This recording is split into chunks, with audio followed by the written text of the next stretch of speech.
I mean, being in a relationship with a former adult film star, was that part of the problem? I mean, because I remember there's a situation where you were a guest of honor at the United States Marine Corps and you canceled it because they didn't want you to bring her with you.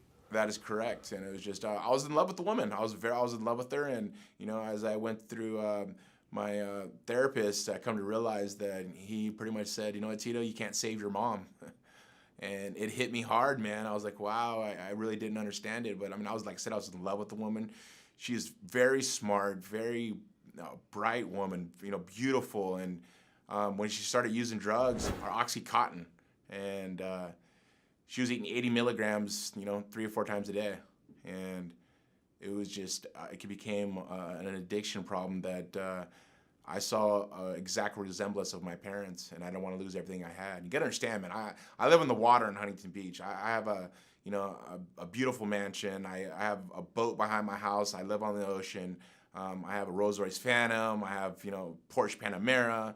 I have everything I've always wanted to as a kid. Everything I've always wanted to as a kid. And all of a sudden, I was going to lose everything. I wasn't going to do what my dad did. My dad owned a business, and he lost everything because of heroin. Well, she was doing the same thing, and she was losing everything. She blew through $8 million in a 4-year period. I was taken back by it. I just told her, you're not going to have any money one day. She's like, I don't care. Don't tell me how to spend my money. I was like, you know what? You'll find out the hard way. And that was the end of our relationship pretty much. And, I was making great money through UFC, and I continued to fight. And I just, as being a single parent at the time was hard. It lasted about 1.5 years, and I finally met my soulmate Amber, and she saved my life. She had my back. I finally had someone who supported me. I had somebody who would lift me up and not cut me down every day. I was with my ex, and every single day I'd come home, she'd say how much shitty of a dad I was, or how shitty of a person I was, or how shitty of a fighter I was, and that shit could eat you up alive. And I had to do a reality check, and I did a reality check, and I changed my life, and I got out of that toxic water, and let me tell you, I looked back in that fishbowl, and I didn't want to go back in it, man. I was like, hell no.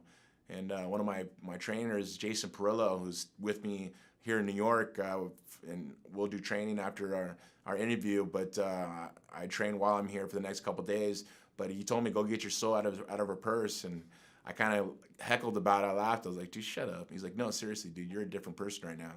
And I did that, man. And I made that decision. And I said, you know what, enough's enough. And in 2012, March 21st, I remember the date perfect, I went and got a restraining order, and I got full custody of my kids. And my life changed. And I look back right now, and I don't know what the hell I was thinking. But I come to realize that my therapist knew I was trying to save my mom, and I couldn't do it. And my whole life, people always told me I couldn't do something. I always proved them wrong. And this first time in my life, I couldn't prove them wrong. And I'm a man of my word, and I'm try to be a great father to my kids. It's really, really important to me.